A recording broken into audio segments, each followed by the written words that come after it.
Hello friends, welcome to our channel study career channel में आप सभी का स्वागत है।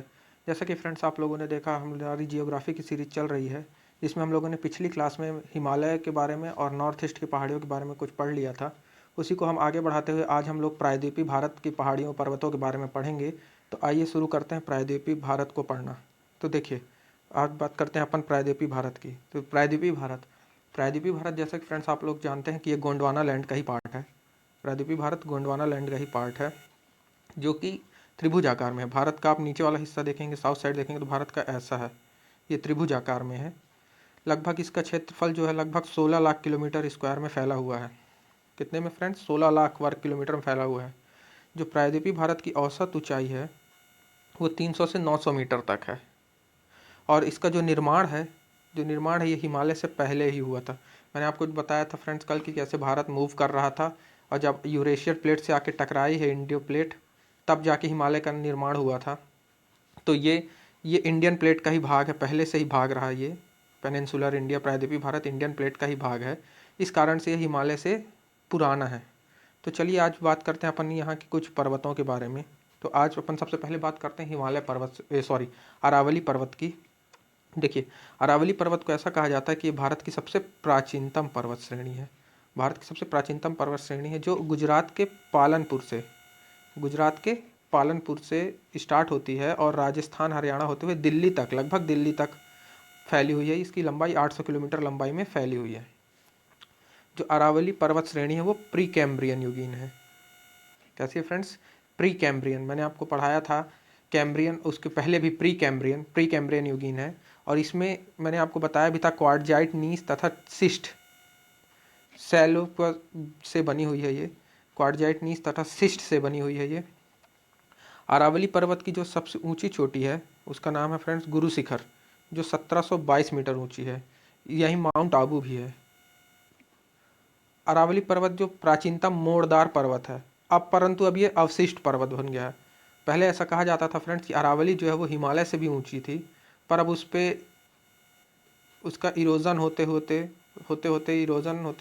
क्षरण होते होते ये अब इतनी ही रह गई है, 1722 मीटर ही रह गई है।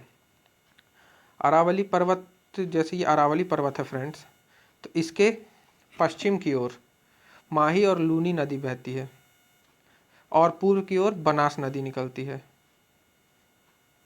देखिए फ्रेंड्स, अरावली अपन देख लेते हैं। ये अरावली पर्वत है, ये गुजरात से स्टार्ट हुई और ये लगभग दिल्ली तक फैली हुई है। ये लगभग 800 किलोमीटर की लंबाई में फैली हुई है। और जो इसका सबसे ऊंचा बिंदु है, हाई पॉइंट है, जिसको बोलते हैं पीक बोलते हैं, चोटी, वो है गुरु शिखर, जो 1722 मीटर ऊंची है। ये होगी फ्रेंड्स अरावली की बात। अब अपन बात करते हैं सतपुड़ा पर्वत की। सतपुड़ा पर्वत की बात करें फ्रेंड्स, तो पहले मैं आपको मैप में दिखा देता हूँ। सतपुड़ा पर्वत ये है फ्रेंड्स, सतपुड़ा पर्वत। ये राजपीपला पहाड़ियाँ, ये सब, ये महादेव, मैकाल पहाड़ी, ये सब सतपुड़ा पर्वत पे ही आती हैं। तो ये सतपुड़ा पर्वत है फ्रेंड्स। तो सतपुड़ा पर्वत जो है नर्मदा और ताप्ती नदी के बीच स्थित है। देखिए फ्रेंड्स, इधर से, यहाँ से ऐसे नर्मदा नदी बहती है इस तरीके से, और यहाँ से ताप्ती नदी बह के जाती है। तो सतपुड़ा पर्वत जो है वो नर्मदा और ताप्ती के बीच में है। सतपुड़ा पर्वत श्रेणी के उत्तर में विंध्य पर्वत है तथा दक्षिण में महादेव पहाड़ी स्थित है। ये देखिए, ये उत्तर में विंध्य पर्वत है और दक्षिण में महादेव पहाड़ी स्थित है। सतपुड़ा पर्वत की सबसे ऊंची चोटी जो है वो धूपगढ़ है, जो महादेव पहाड़ी पे ही स्थित है। और पचमढ़ी फ्रेंड्स मध्य प्रदेश में एक पर्यटक स्थल है, हिल स्टेशन है पचमढ़ी, वहाँ पे स्थित है ये धूपगढ़, जिसकी ऊंचाई कितनी है? 1350 मीटर है। अब ये सतपुड़ा की महादेव पहाड़ी की बात हो गई। अब बात करते हैं अपन मैकल पर्वत की। मैकाल पहाड़ी जो है उसका जो सर्वोच्च शिखर है, और जो सतपुड़ा का दूसरा सबसे ऊंचा शिखर है, वो है अमरकंटक, जो 1048 मीटर के लगभग ऊंचा है। यहाँ पे मैकाल पर्वत श्रेणी है ये फ्रेंड्स। इसी में अमरकंटक है। अमरकंटक भी बहुत ही अच्छा एक घूमने लायक टूरिस्ट प्लेस है, जहाँ से 3 नदियों का उद्गम होता है, नर्मदा, सोन और जोहिला। 3 नदियों का उद्गम फ्रेंड्स अमरकंटक से होता है, नर्मदा, सोन और जोहिला। ये जो मैकाल पर्वत श्रेणी पे स्थित है। सतपुड़ा पर्वत की बात करें तो एक ब्लॉक पर्वत है फ्रेंड्स। जब फिजिकल ज्योग्राफी पढ़ेंगे तो अपन पढ़ेंगे कि कौन से फोल्ड माउंटेन होते हैं, कौन से ब्लॉक माउंटेन होते हैं। ब्लॉक माउंटेन के दोनों तरफ भ्रंश घाटी निर्माण हो गई है, जिसमें एक भ्रंश में नर्मदा बहती है और एक में ताप्ती बहती है। तो सतपुड़ा एक ब्लॉक पर्वत का उदाहरण है जो कि गुजरात, मध्य प्रदेश, महाराष्ट्र और छत्तीसगढ़ में फैला है। सतपुड़ा फ्रेंड्स गुजरात, इधर ये राजपीपला गुजरात में, इधर ये पहाड़ियाँ कुछ इसकी कुछ भाग यहाँ महाराष्ट्र तक फैली हुई हैं। तो सतपुड़ा गुजरात, मध्य प्रदेश, महाराष्ट्र, छत्तीसगढ़, महाकाल पर्वत छत्तीसगढ़, तो छत्तीसगढ़ तक फैला हुआ है। अब अगर अपन बात कर लेते हैं विंध्यन पर्वत की, इसकी फ्रेंड्स विंध्यन, तो विंध्यन पर्वत जो है मध्य प्रदेश, उत्तर प्रदेश, बिहार और छत्तीसगढ़ में फैली हुई है। विंध्य पर्वत बिहार में इसी को कैमूर पहाड़ी के नाम से जानते हैं, कैमूर पहाड़ी के नाम से जाना जाता है। विंध्य पर्वत के दक्षिण में नर्मदा नदी बहती है। अभी मैंने आपको बताया फ्रेंड्स, ये विंध्य पर्वत के ये दक्षिण भाग में इधर नर्मदा नदी का बहती है, जो अमरकंटक से निकलती है और अरेबियन सी मतलब अरब सागर में गिर जाती है। नर्मदा नदी प्रवाहित होती है। विंध्यन अत्यधिक पुरानी व घर्षित मोड़दार परत है। मैंने आपको रॉक सिस्टम में पढ़ाया था विंध्यन रॉक सिस्टम, तो ये उसी का एग्जाम्पल है। मोड़दार श्रेणी है और यह मालवा के दक्षिण में स्थित है। जब मैं आपको पढ़ाऊंगा मालवा का पठार, तो यहाँ पे मालवा का पठार है, इस जगह पे वो दक्षिण, उसके दक्षिण में स्थित है ये मालवा के पठार के। विंध्य पर्वत जो है वो उत्तर भारत को और दक्षिण भारत को अलग करने का काम करती है। इसकी जो औसत ऊंचाई है वो 700 मीटर से 1200 मीटर के लगभग है। विंध्य पर्वत की जो औसत ऊंचाई है वो 700 मीटर से 1200 मीटर है। यह इसमें देखिए, जब अपन पश्चिम से बात करते हैं, पूर्व की ओर जाएंगे, तो पश्चिम से पूर्व की ओर इसमें कौन कौन सी है, बारनेर है, कैमूर है और पारसनाथ की पहाड़ी। पारसनाथ की पहाड़ी फ्रेंड झारखंड में है। तो ये पारसनाथ की पहाड़ी झारखंड तक विस्तृत है। ये विंध्यन पर्वत, विंध्यन पर्वत में क्या क्या बलुआ पत्थर पाया जाता है फ्रेंड्स। चूना पत्थर के साथ साथ कुछ धात्विक खनिज भी पाए जाते हैं। क्या क्या, बलुआ पत्थर, चूना पत्थर और कुछ धात्विक खनिजें भी पाई जाती हैं। ये है फ्रेंड्स विंध्यन पर्वत। ये कैमूर पर्वत है, ये आगे जाता है, ये इसी बिहार में कैमूर पर्वत के नाम से बात करते हैं। और इधर ये इधर बढ़ जाएगा तो आगे देखेंगे तो आप पारसनाथ की पहाड़ी, मैप में मैं आपको दिखाऊंगा, पारसनाथ की पहाड़ी तक ये स्थित है। ये तो अपनी बात हो गई विंध्यन पर्वत की। अब बात करते हैं अपन पश्चिमी घाट की। पश्चिम घाट फ्रेंड्स गुजरात से स्टार्ट होता है, पूरा फैला हुआ है इस तरीके से। ये गुजरात से स्टार्ट होता है और तमिलनाडु तक फैला हुआ है पश्चिम घाट। तो पश्चिम घाट जो है ताप्ती के मुहाने से प्रारंभ होता है, ताप्ती के मुहाने से स्टार्ट होता है और कन्याकुमारी तक 1600 किलोमीटर की लंबाई में फैला हुआ है ये। इसकी औसत ऊंचाई 1200 मीटर है। यह वास्तविक पर्वत नहीं है, ये फ्रेंड्स कोई पर्वत नहीं है, बल्कि ये प्रायद्वीपीय पठार का ही एक भ्रंश कगार है। ये जब फॉल्ट आया था, फॉल्ट है ये एक प्रकार का, प्रायद्वीपीय भारत का ही भ्रंश है ये उस भ्रंश का हिस्सा है जो अफ्रीका से भारत के अलग होते समय उत्पन्न हुआ था। जब भारत, मैंने आपको दिखाया था, जब भारत अफ्रीका से अलग हो रहा था तो एक भ्रंश पैदा हो गया था, एक दरार आ गई थी, उस दरार का हिस्सा ही है ये क्या, पश्चिमी घाट। पश्चिमी घाट के उत्तर में गुजरात के सौराष्ट्र प्रदेश में गिर की पहाड़ियाँ मिलती हैं। गुजरात में, मैं मैप में दिखाऊंगा फ्रेंड्स, गुजरात में गिर की पहाड़ियाँ मिलती है जो एशियाई शेरों के लिए, बब्बर शेरों के लिए विख्यात हैं। अब फ्रेंड बात कर लें ताप्ती से 16 डिग्री उत्तरी अक्षांश पर, जो ताप्ती नदी बहती है उससे 16 डिग्री तक, यहाँ तक मान लीजिए ये 16 डिग्री नॉर्थ है, तो ताप्ती नदी से 16 डिग्री अक्षांश तक, पश्चिमी घाट के दक्षिण 16 डिग्री अक्षांश तक क्या मिला जाता है फ्रेंड्स, बेसाल्ट लावा पाया जाता है यहाँ पे। बेसाल्ट लावा, बेसाल्ट लावा मैंने आपको बताया था, बेसिक लावा होता है, बेसिक से ही बना है बेसाल्ट, दक्कन का प्लेट्यू याद करिए, वो पूरा बेसाल्टिक लावा ही है। बेसाल्ट लावा का प्रवाह मिलता है और उसके बाद फिर अब 16 डिग्री से नीचे क्या, ग्रेनाइट और नीस की चट्टानें मिलती हैं। कहाँ तक, पूरे नीलगिरी की पहाड़ी तक ग्रेनाइट और नीस की चट्टानें मिलती हैं। पश्चिमी घाट को अपन सह्याद्री भी बोलते हैं, याद रखिएगा फ्रेंड्स, पूछता है सह्याद्री किसे कहा जाता है। जैसे मैंने कल आपको बताया था हिमाचल किसे कहा जाता है, उस तरीके से आपसे पूछेगा सह्याद्री किसे कहा जाता है, तो पश्चिमी घाट को ही सह्याद्री कहा जाता है। और उत्तरी सह्याद्री का सर्वोच्च शिखर क्या है, कलसूबाई, क्या है, कलसूबाई है। इस तरीके से याद रखिएगा, उत्तरी सह्याद्री का सर्वोच्च शिखर क्या है, कलसूबाई है। और महाबलेश्वर जो है, जो कलसूबाई कितना है, 1646 मीटर ऊंचा है।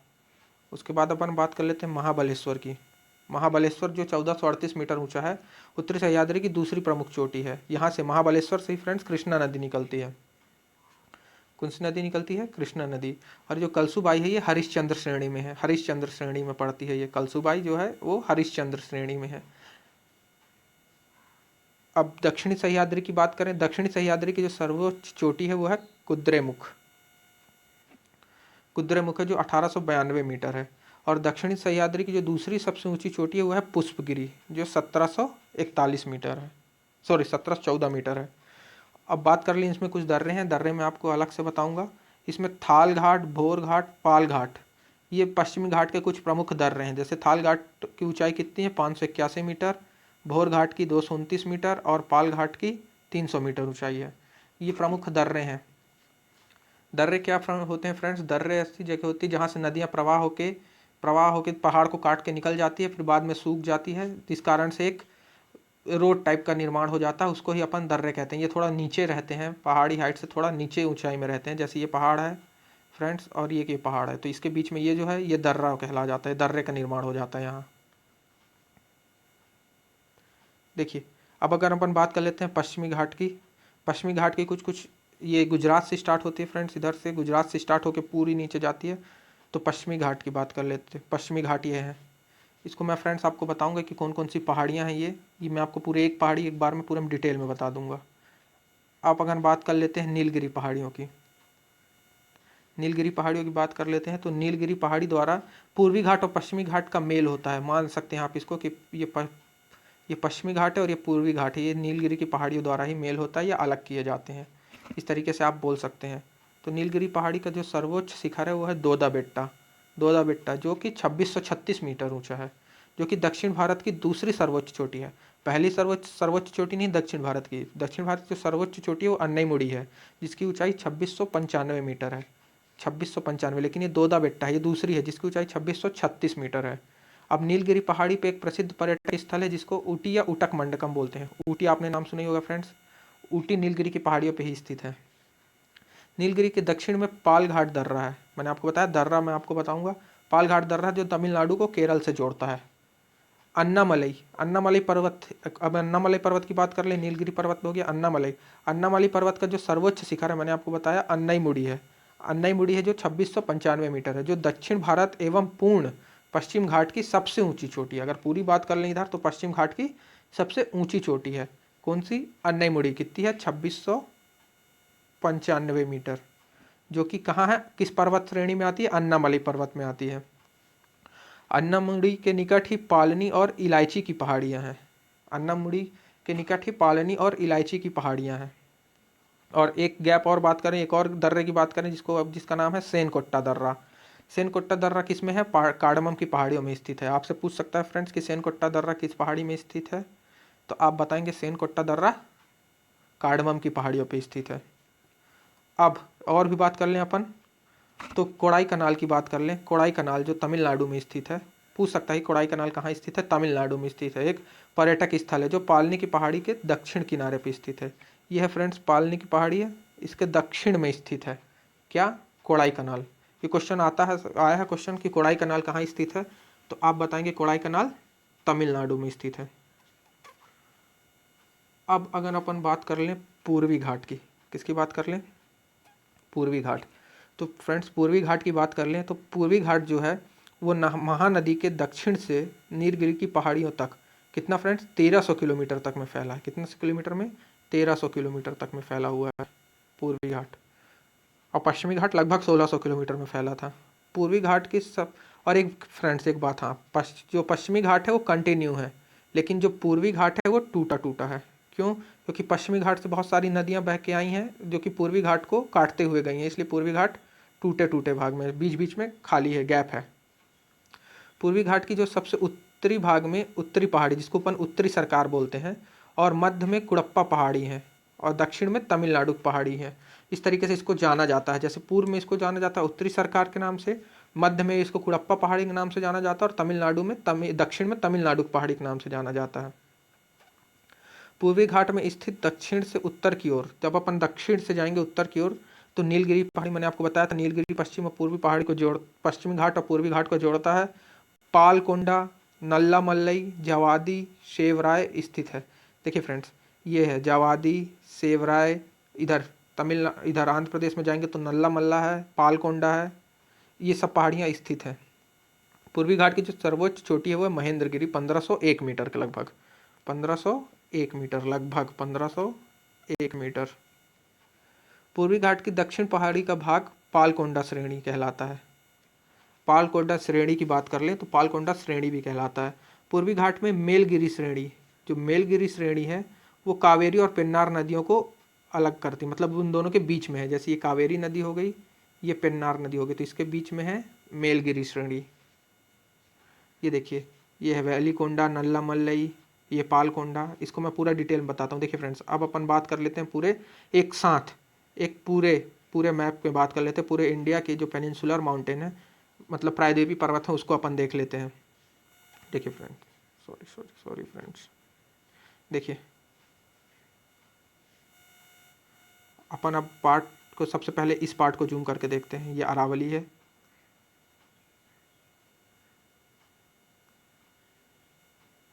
एक मिनट फ्रेंड्स, ये इस वाले पार्ट को अपन जूम करके देखते हैं। सबसे पहले ये अरावली है फ्रेंड्स, मैंने आपको अरावली बताई भी थी, तो चलिए एक बार अपन और देख लेते हैं अरावली को।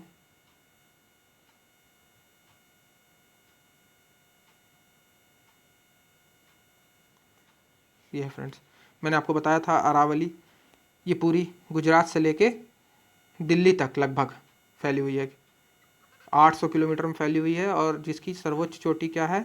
गुरु शिखर है। आपसे ऐसा ही क्वेश्चन पूछेगा कि अरावली की सर्वोच्च चोटी क्या है? गुरु शिखर, जो कि 1722 मीटर है।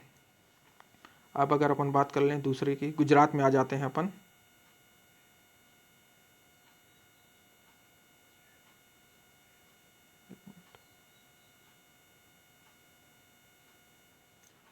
अब अगर अपन इसको जूम करके देखते हैं फ्रेंड्स, ये वाले पार्ट को, इस वाले पार्ट को जूम करके देखते हैं कि यहाँ पे क्या क्या है। चलिए देखते हैं। ये देखिए, तो ये गुजरात की बात करें तो गुजरात में ये है मांडव पहाड़ी, ये है बरदा पहाड़ी, ये मैंने गिरनार की बात किए थे बब्बर शेरों के लिए, गिरनार और गिर पहाड़ी। यह है गिर पहाड़ी फ्रेंड, जो बब्बर शेरों के लिए, एशियाई लायन के लिए प्रख्यात है। ये देखिए फ्रेंड्स, ये है बब्बर शेर, गिरनार पहाड़ी, गिर पहाड़ी। और इस तरीके से, और ये राजपीपला की पहाड़ी है, जो गुजरात और मध्य प्रदेश दोनों में फैली। यहीं से शुरू होता है सतपुड़ा पर्वत, यही राजपीपला से ही सतपुड़ा पर्वत की शुरुआत होती है। फ्रेंड्स, आपसे ऐसे पूछ सकता है,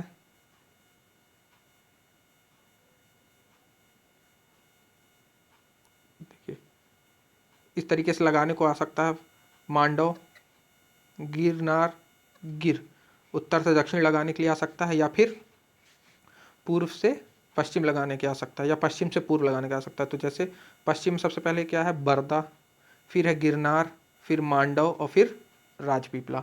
इस तरीके के क्वेश्चन भी आ सकते हैं फ्रेंड्स, तो याद रखिएगा, लोकेशन वाइज याद रखिएगा कि कौन कहाँ पे स्थित है।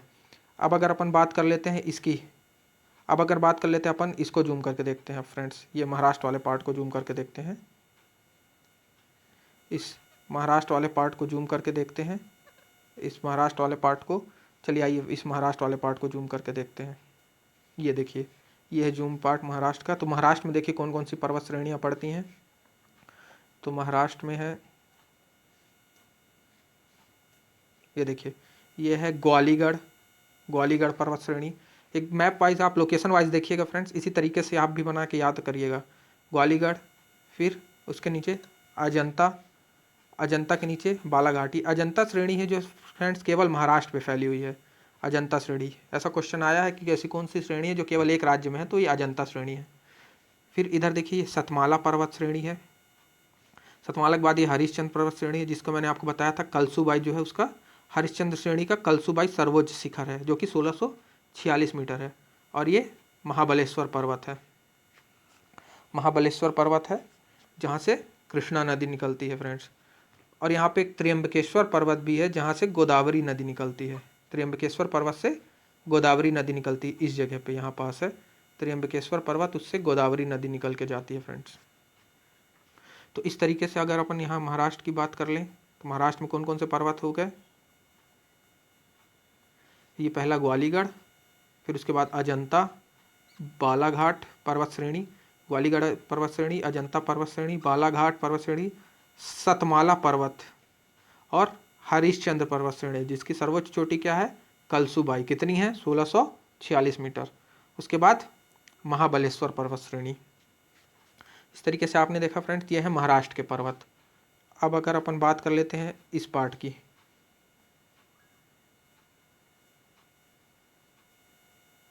अब अपन बात करते हैं कर्नाटक को जूम करके देखते हैं फ्रेंड्स।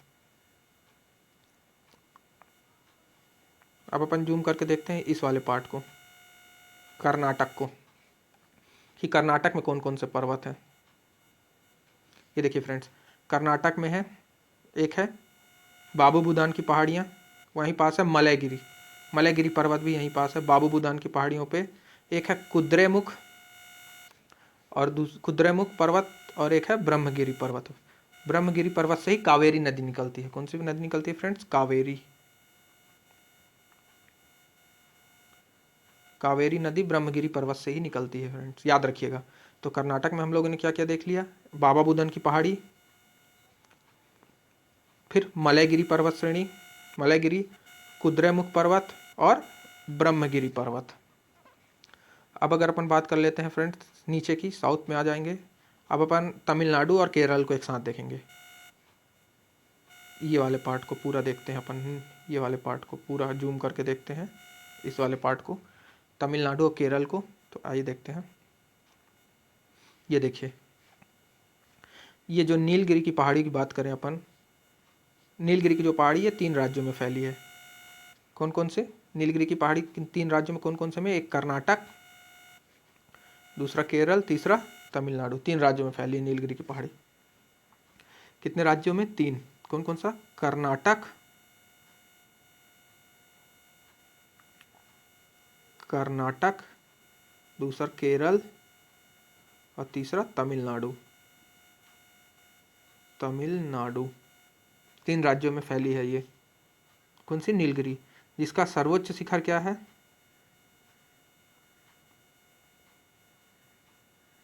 इसकी सबसे ऊंची चोटी है दोदा बेट्टा। क्या है फ्रेंड्स, दोदा बेट्टा। सबसे ऊंची चोटी क्या है, दोदा बेट्टा, जो 2636 मीटर ऊंची है। कितनी है, 2636 मीटर। यह है दोदा बेट्टा की बात करें, दोदा बेट्टा। अब उसके ही देखिए, ये है अन्नामलई पहाड़ी, अन्नामलई, अन्नामलई की, अन्नामलई पहाड़ी है, उसकी सर्वोच्च चोटी अन्नईमुड़ी, मैंने आपको बताया था अन्नईमुड़ी। ये पूरे पूरे पूरे पश्चिम घाट की सबसे ऊंची चोटी है, और पूरे साउथ इंडिया की भी सबसे ऊंची चोटी, मतलब पेनिनसुलर इंडिया की, प्रायद्वीपीय भारत की सबसे ऊंची चोटी है अन्नामुड़ई, जो कि 2695 मीटर है। उसी के थोड़ा सा नॉर्थ में आएंगे तो देखेंगे ये इलायची की पहाड़ियाँ स्थित है, और फिर उसी के साउथ में ये अगस्त मलई है और ये कार्डमम। ऐसा क्वेश्चन फ्रेंड्स बना है कि सबसे दक्षिण में कौन सी पहाड़ी है, तो आप देख के बता सकते हैं कि सबसे दक्षिण में कार्डमम की पहाड़ी है, सबसे दक्षिण में कार्डमम की पहाड़ी। अब अपन बात कर लेते हैं, ईस्ट में आ जाते हैं। तो देखिए, यह है वरुशनाव पर्वत, वरुशनाव पर्वत, उसके ऊपर पालनी की पहाड़ी, कोडाई कनाल की बात कर लें, फेमस यहीं पे स्थित है। वरुशनाव के थोड़ा सा ऊपर आएंगे तो यह है सिरुमलई, सिरुमलई के ऊपर पंचमलई, पंचमलई के ऊपर सेवराय, सेवराय के ऊपर जिंजी, और जिंजी के ऊपर जावादी। इस तरीके से आपसे क्वेश्चन बन सकता है फ्रेंड्स, नॉर्थ टू साउथ या साउथ टू नॉर्थ, कि पहले जावादी, सेवराय, पंचमलई, वरुशनाव, सिरुमलई, कार्डमम, इस तरीके से आपसे क्वेश्चन पूछ सकता है। आपको दे देगा, बोलेगा इसको नॉर्थ से साउथ लगाइए या साउथ से नॉर्थ में अरेंज करिए, नॉर्थ से मतलब उत्तर से दक्षिण की ओर अरेंज करिए या दक्षिण से उत्तर की ओर अरेंज करिए। इस तरीके से क्वेश्चन आपसे पूछ सकता है। तो आपको याद रखिएगा कि सबसे नॉर्थ में जावादी है, फिर सेवराय है, फिर पालनी है, फिर कार्डमम है। इस तरीके से क्वेश्चन बन सकता है फ्रेंड्स। अब अगर अपन बात कर लेते हैं, ये होगी तमिलनाडु केरल की, मतलब ये यहीं से फ्रेंड्स, ये जो नीलगिरी पहाड़ी है यहीं से पूर्वी घाट और पश्चिमी घाट का मिलन होता है, अलग होता है। अब अगर अपन बात कर लेते हैं, ये तो हो गया अपना तमिलनाडु वाला भाग। अब अगर अपन उसके ऊपर आते हैं इस वाले भाग में, ये 2 पार्ट को अपन एक साथ देखेंगे, आंध्र प्रदेश और तेलंगाना को। आंध्र प्रदेश और तेलंगाना की बात कर लेते हैं अपन। ये है आंध्र प्रदेश और तेलंगाना। अब आंध्र प्रदेश की बात करें तो आंध्र प्रदेश में भी बहुत सारी पर्वत श्रेणी है, जैसे कि आरामकोंडा, ये है नल्ला मल्ला, वेलिकोंडा, ये वेलिकोंडा पर्वत श्रेणी है। उसी के जस्ट नीचे है पालकोंडा, पालकोंडा के नीचे नगारी, याद रखिएगा नगारी, नगारी के नीचे कुड़प्पा पर्वत, कुड़प्पा क्रम की चट्टानें आप लोगों ने पढ़ी हैं, ये यहीं से नाम, तो ये पूरा पर्वत श्रेणी फैली हुई है इधर से कुड़प्पा। और फिर उसके बाद ये है शेषाचलम, शेषाचलम पर्वत श्रेणी। और ये देखिए, ये तो हो गई खाली किसकी, आंध्र प्रदेश की। और ये जो एरमाला पर्वत श्रेणी है, ये आंध्र प्रदेश और तेलंगाना दोनों में है। तो एक बार फिर से देख लेते हैं। अब इसको अपन नॉर्थ से साउथ की ओर देख लेते हैं मिला के। देखिए, सबसे पहले आई आरामकोंडा, फिर नल्ला मल्ला, फिर वेलिकोंडा, फिर पालकोंडा, फिर नगारी, फिर कुड़प्पा। ये नॉर्थ से साउथ, उत्तर से दक्षिण का क्रम हो गया। और इसी क्रम में ये इधर है शेषाचलम पश्चिम में, वेलिकोंडा के पश्चिम में शेषाचलम पहाड़ी है और एरमाला पहाड़ी है। एरमाला पहाड़ी पर्वत श्रेणी किस में है, तेलंगाना और आंध्र प्रदेश में। ये बात हो गई हमारी आंध्र प्रदेश और तेलंगाना में जो पहाड़ियाँ हैं स्थित हैं। अब बात कर लेते हैं अपन उसके ऊपर की। मैप में आपको पहले मैप दिखाऊं। अब अपन बात करेंगे इस वाले पार्ट की, इसकी। देखिए फ्रेंड्स,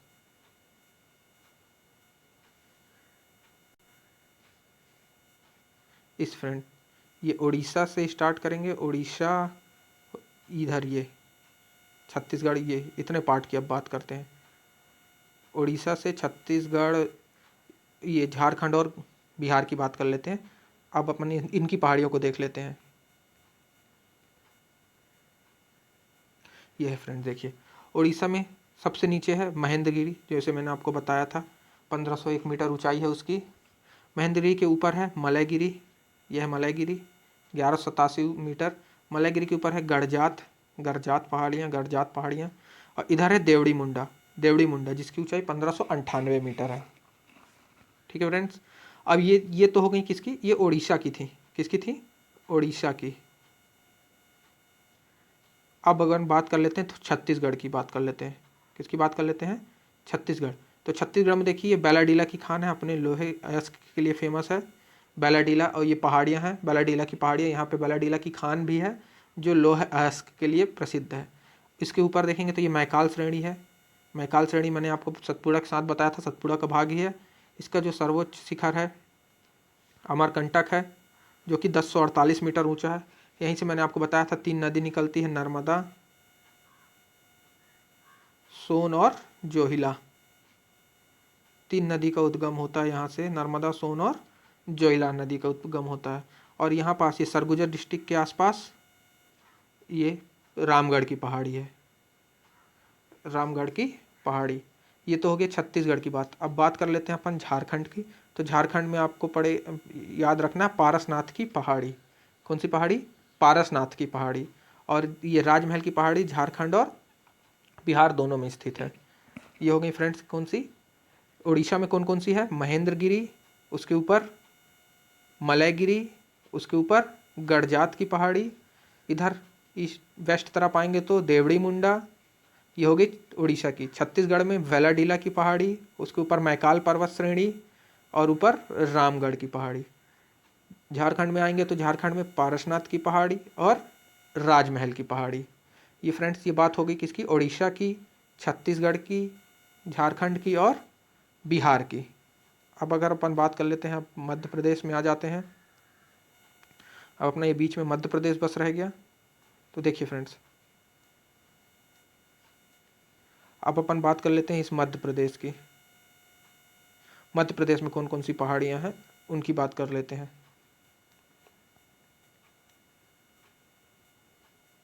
तो देखिए फ्रेंड्स, मध्य प्रदेश में सबसे नॉर्थ में विंध्यन पर्वत है, जो कि कैमूर ये पूरी फैली हुई है, विंध्यन पर्वत श्रेणी। उसके नीचे सतपुड़ा पर्वत श्रेणी, ये सतपुड़ा पर्वत श्रेणी है जो राजपीपला से शुरू होती है, इधर मैकाल पर्वत श्रेणी तक जाती है।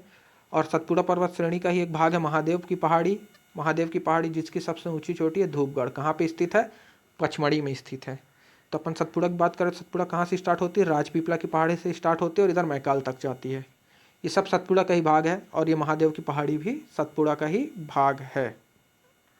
अब इन दोनों के बीच में जैसा कि आपको पता है ये विंध्य और सतपुड़ा के बीच में यहाँ से ऐसे नर्मदा नदी बह के जाती है फ्रेंड्स। इस तरीके से नर्मदा नदी बह के जाती है और सतपुड़ा के नीचे यहाँ पास से ताप्ती नदी बह के जाती है इस तरीके से फ्रेंड्स। तो आपने देख लिया ये विंध्य पर्वत और सतपुड़ा के बीच में क्या है, नर्मदा नदी बह के जाती है और सतपुड़ा के दक्षिण में ताप्ती। ये होगी नर्मदा और ये है ताप्ती। ये फ्रेंड्स ये ऐसी नदियां हैं जो पश्चिम तरफ बही हैं और भारत की अधिकांश नदियां पूर्व दिशा में बहती हैं, इस तरीके से बहती हैं। और ये नर्मदा और ताप्ती जो है पूर्व से पश्चिम बही है। इसका भी कारण मैं आपको बताऊंगा फ्रेंड्स क्यों ऐसा बही, जब मैं नदी पढ़ाऊंगा तब बताऊंगा कि नर्मदा ऐसा क्यों बही है, उल्टा बहने का कारण। ठीक फ्रेंड्स, अब एक लास्ट बच्चा है अपना ये पार्ट, ये वाला पार्ट अपना बचा है। अब ये वाला पार्ट, ये मेघालय और कुछ असम का भाग, तो अपन देख लेते हैं। मेघालय में फ्रेंड्स मैंने आपको कल भी बताया था, मतलब प्रीवियस वीडियो में बताया था मैंने आपको कि गारो, खासी और जयंतियाँ 3 पहाड़ी हैं, जो कि ये जबकि ये जो गारो, खासी और जयंतिया पहाड़ियाँ ये प्रायद्वीपीय भारत का ही भाग है। ये बीच में मालदा गैप से अलग हो गई हैं। गारो, खासी और जयंतिया किसका भाग है, प्रायद्वीपीय भारत का ही भाग है। इधर मिकिर और रेंगमा ये 2 पहाड़ी भी मैंने आपको बताई थी, यहाँ पे मिकिर और यहाँ पे रेंगमा बताई थी। ये दोनों भी दक्षिण भारत, दक्कन की मतलब सॉरी प्रायद्वीपीय भारत का ही पठारी भाग है, ये मिकिर और रेंगमा पहाड़ी भी। और गारो, खासी और जयंतिया ये मालदा गैप से, यहाँ बीच में मालदा गैप है, उसके कारण यहाँ अलग हो गई हैं। इस तरीके से इसको अपन देख सकते हैं। तो फ्रेंड्स मैंने आपको आज पूरी प्रायद्वीपीय भारत की पूरी पर्वतों के बारे में बता दिया है।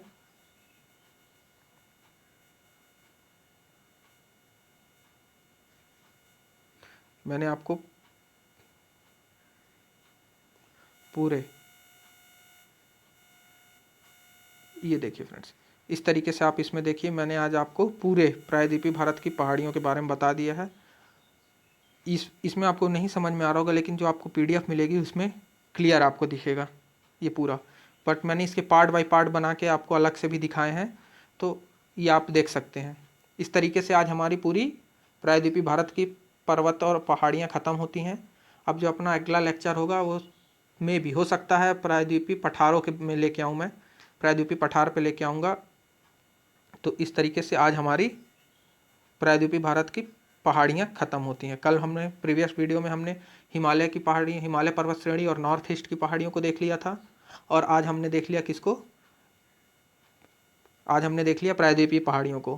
पहले हमने नेक्स्ट प्रीवियस में हमने हिमालय को देख लिया, हिमालय देख लिया हमने फ्रेंड्स, और नॉर्थ ईस्ट की पहाड़ियों को देख लिया, और आज हमने देख लिया पेनिनसुलर इंडिया की पहाड़ियों को।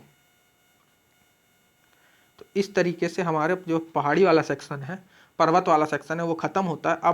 अब मैं लेके आऊँगा आपके लिए पठार वाला सेक्शन। अब मैं लेके आऊँगा प्रायद्वीपीय भारत के पठार, जिसमें मैंने आपको बोला था मैं सब कुछ बताऊँगा कि दक्कन का पठार और मध्य भारत में जितने भी पठार हैं, इधर छोटा नागपुर का पठार, ये सब मैं आपको बताऊँगा। तो ये अब मैं अगले वीडियो में लेके आऊँगा। तो हाँ फ्रेंड्स, अगर आपको ये वीडियो पसंद आया हो तो इस वीडियो को लाइक करें, शेयर करें और चैनल को सब्सक्राइब करें। और जो भी कुछ हो फ्रेंड्स तो आप कमेंट्स में बता सकते हैं कि क्या मेरे से गलती है, क्या करना चाहिए, कैसे करना चाहिए। आप अपने सुझाव मुझे कमेंट्स में दे सकते हैं।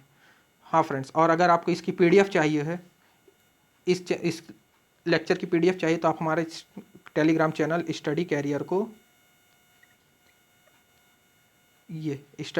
को ज्वाइन कर सकते हैं, तो जिससे आपको भी इस पूरे लेक्चर की PDF प्राप्त हो जाएगी। तो फ्रेंड्स इसी से आज का सेक्शन ख़त्म होता है। Thank you very much.